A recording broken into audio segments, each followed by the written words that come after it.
Welcome everybody to the Hashira half hour. It's today's host, Bryan. I am currently sitting here in 86 degrees, the promised land of Demon Slayer. So I'm joined by Emily, of course. Hi, everyone. I'm Emily. I'm the one that constantly inflicts self-torture with the characters that I choose to love, and I'm happy to be here today. And of course, we have Hannah. Hi, everyone. I'm Hannah, and I'm currently being stared down by my demon cat, Nezuko, who is mad at me for locking her outside of the room. I'm fearing for my life, but we're okay. Oh, okay. I'll send a Hashira your way. Don't worry. Thank They'll you. be there in 2 to 3 business days. Just saying. All right. Well, I'm glad that y'all are joining us this week. This week's episodes, we're going to be going over episode 2 of Demon Slayer and how the theme of perseverance is prevalent throughout the episode. This is where we meet Urokodaki, and Tanjiro has his first real demon encounter. So first time he actually sees that demon in person, temple demon. What did you guys think of this episode with regards to perseverance? So where do you guys feel? How do you guys relate? Kind of open up. Yeah, I would say that first of all, and again, I will say I'm sorry. I love Tanjiro with my heart and soul. I'm going to bring him up a lot, but Tanjiro could be the poster child of perseverance. He doesn't have things come to him easily. He has to scratch and claw his way through life. And we really kind of see that come to play in the second episode, really. You know, the first one, we saw it a little bit with him going through the loss and continuing on with his life to protect Nezuko. But then we start to see his training arc in this episode. And let me just tell y'all, if I was in his shoes going down that mountain at the end, I would have given up halfway through and probably died.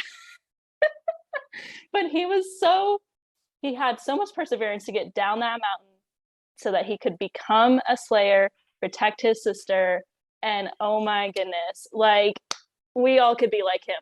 Everyone should be like Tanjiro. Okay, not everyone, but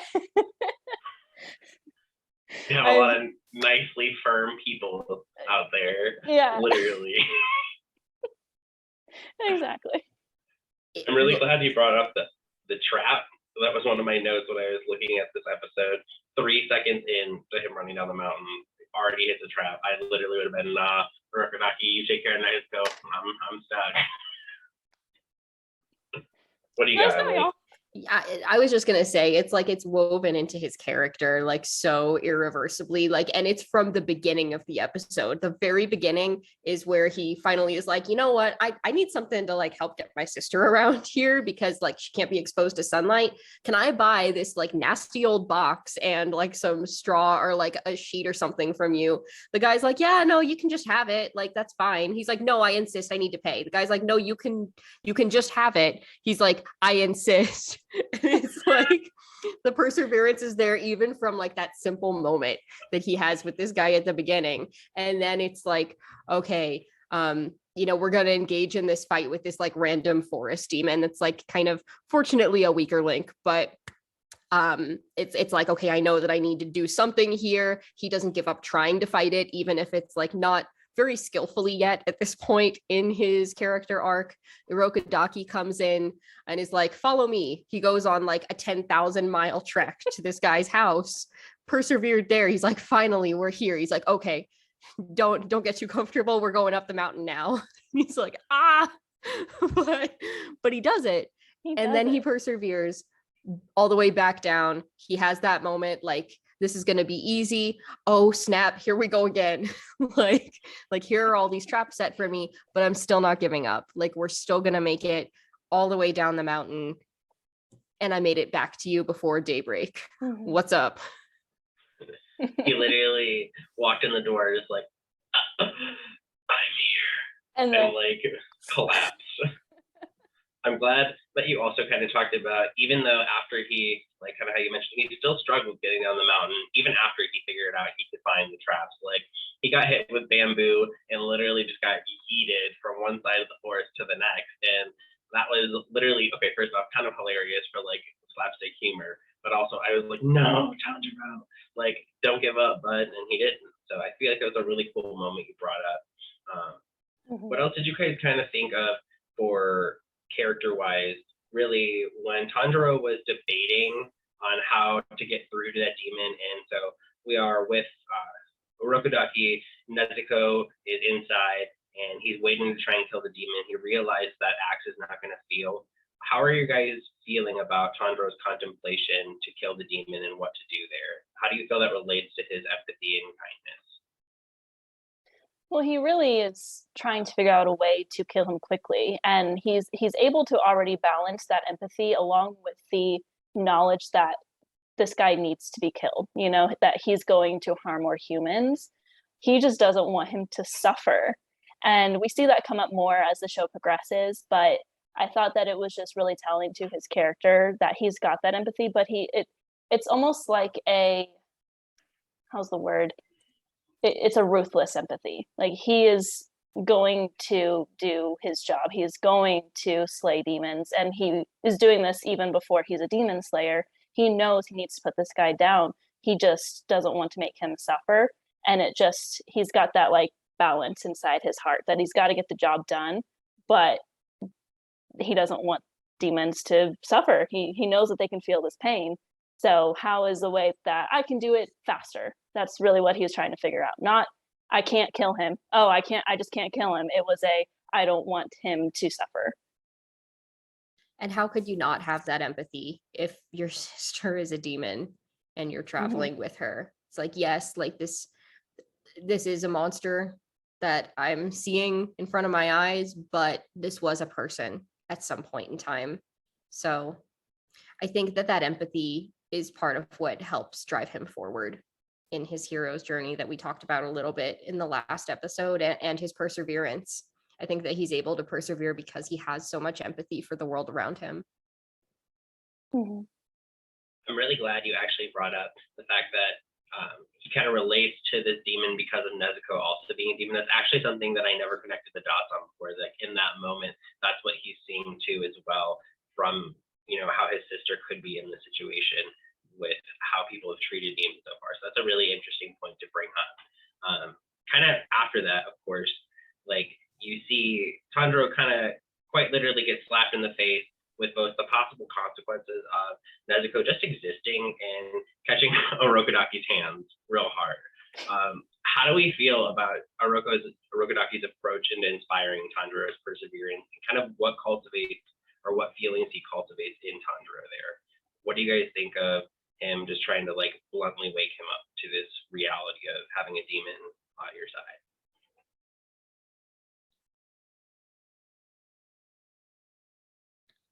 I mean, I don't think it's anything that Tanjiro doesn't know necessarily, but if you're going to train somebody, and, you know, knowing what we might know about Urokodaki a few episodes down the line, and like what he's been through as an instructor as well, he's not going to take on like just any student. So he needs to be upfront. He's like, I need to see like your skill level. I need to see you be able to make a decision quickly. And like, yes, you have this empathy that's going to drive you forward, but it also could break you and it could destroy you.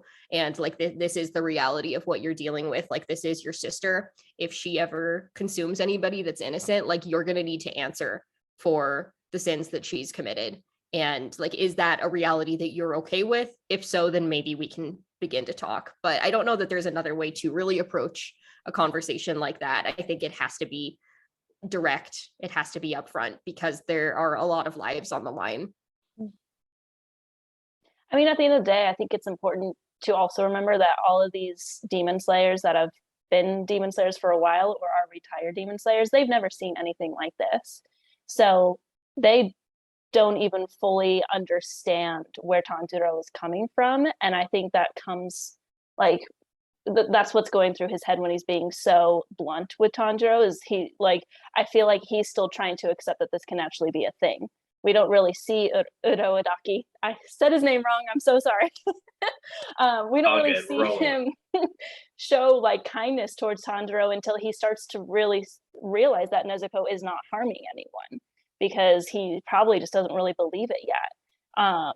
And we also see him say that, like, he's thinking to himself that Tanjiro is too nice, because there's still that scent of kindness when he's facing that demon. So like, we see it we see it happen. Demon Slayers think that there just should be no empathy towards these demons. So why are you showing empathy towards demons? They're the bad guy, but Tanjiro's like pushing that envelope already.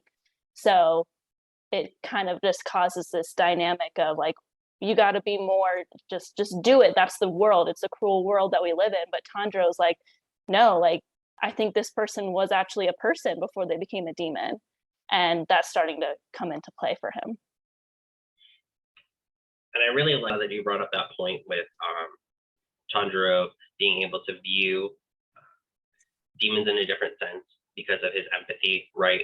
And because Nezuko is a demon, so he's looking at this demon caught to a tree who's kind of in between death and like, how would my sister be in this situation, right? And I think because of his own empathy, he was really able to change Gyu's mind on what demons could be. And I think in the first episode, we see him change someone's mind. But again, we see it in the second episode when he finally does make it back down the mountain. And he decides that, hey, I can make this reality true. And I can make demons, maybe I can make this existence work for a demon, right? And so how do you guys feel about kind of Tanjiro as this main character who's able to change people's minds? What does that give you guys for feelings? Where do you relate? Well, I think it's one of the reasons why I love him so much is that like he just has this view of the world so different than so many people, and so many of these people that we're meeting along the way have messed up backstories and have known grief at the hands of demons, and most of them just see nothing but hate towards demons. But Tanjiro, even though he's been there and it's fresh for him at this point in the show, he still is able to discern the fact that they were once human. And I think it's because of Nezuko, truly. And because of his kindness, because of his empathy, we start to see throughout the show these characters kind of, they change their views a little bit. I don't think anyone ever gets quite as empathetic as Tanjiro does, but they start to see like what he sees, and he's never preaching towards them. It's just who he is. And it just kind of brushes off on the people around him, and they start to be kinder towards other people, maybe not demons, because demons are still bad. But it definitely is something that we see throughout the show. Nice. I like if that answers your question. It does, yeah, because it talks about like Tanjiro as a main character, right? He has this almost pure soul that once like you're touched by that pure soul, you are forever changed, right? Yeah. So I like that. Emily, what do you feel? Yeah, I mean,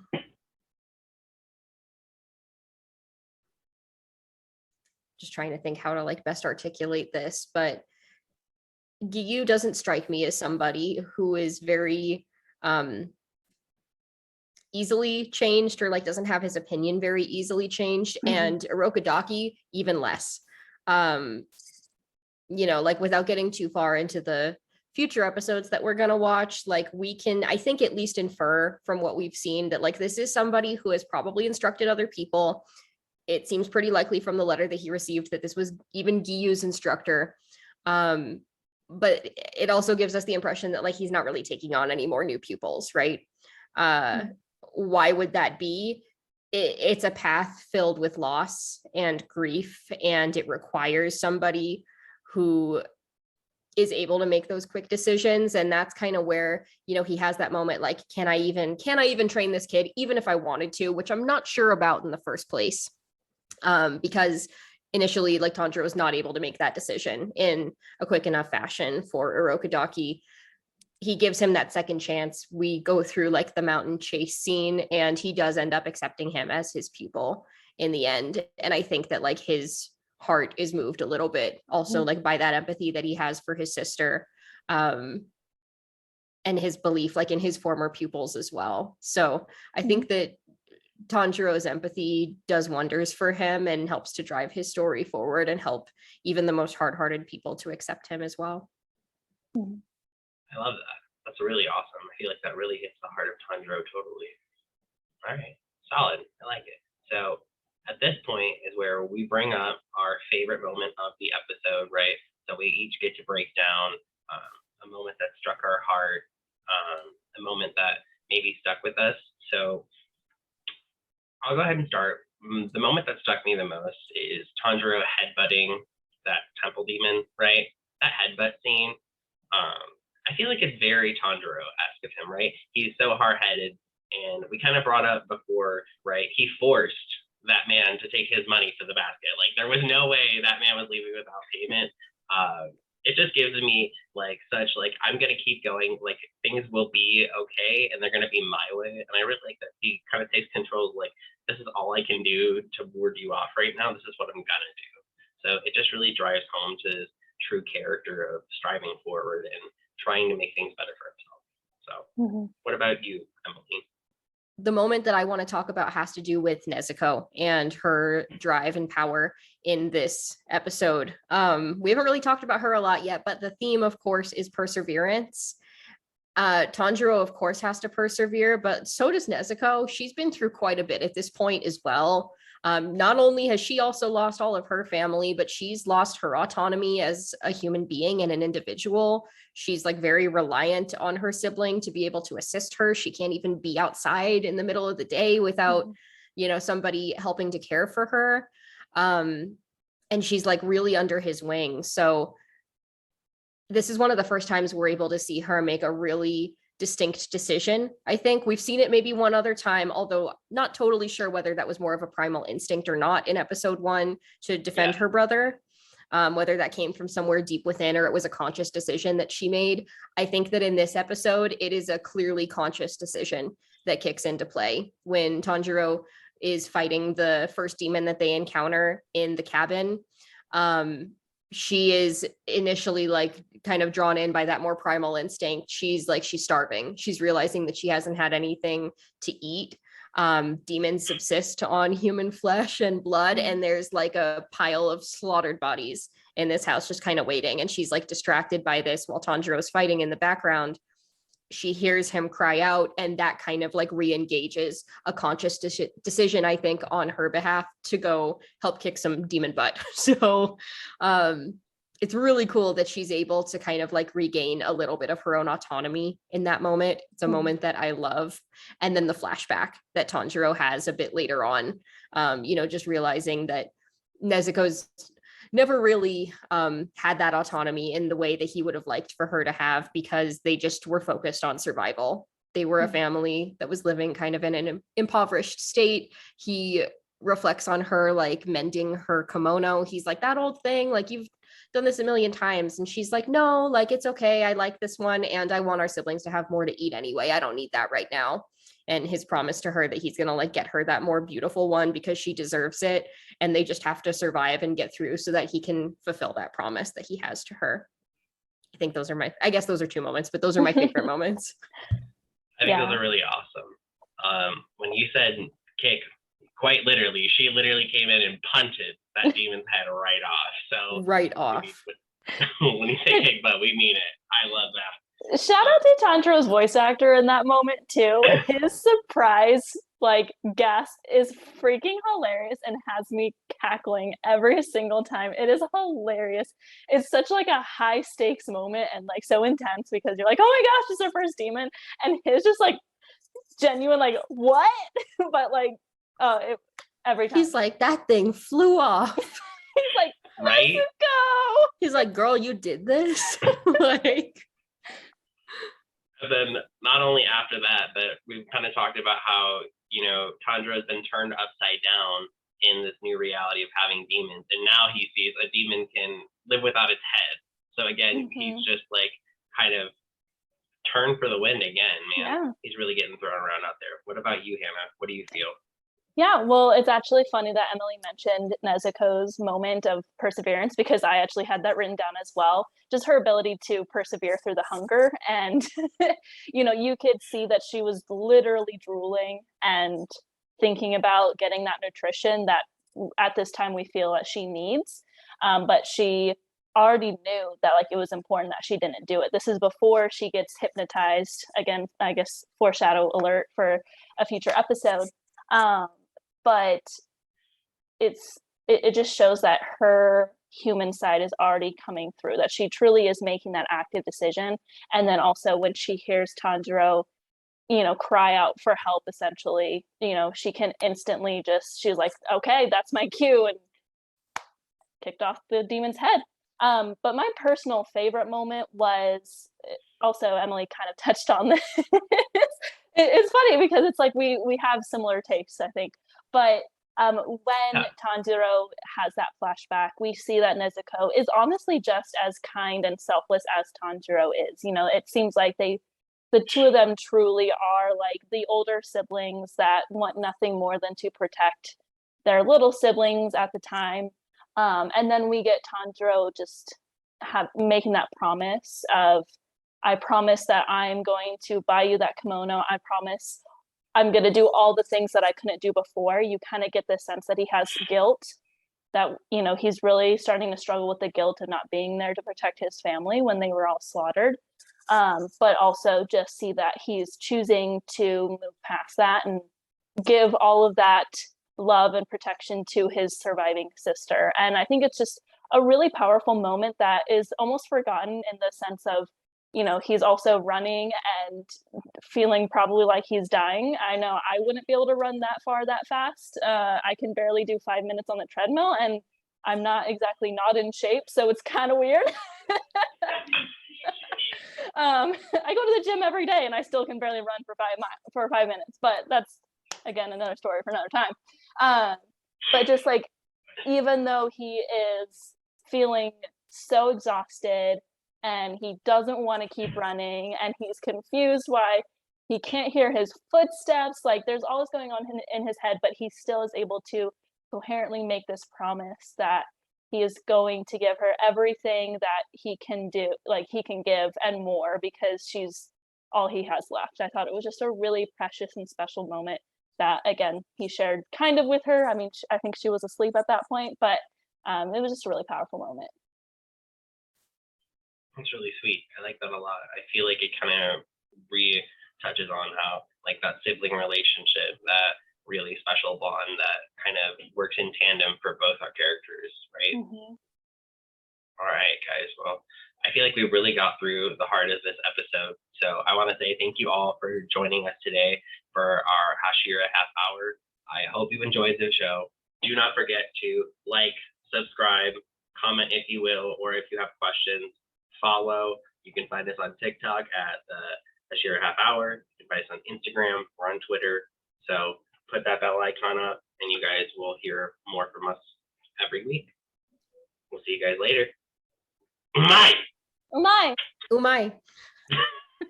Bye.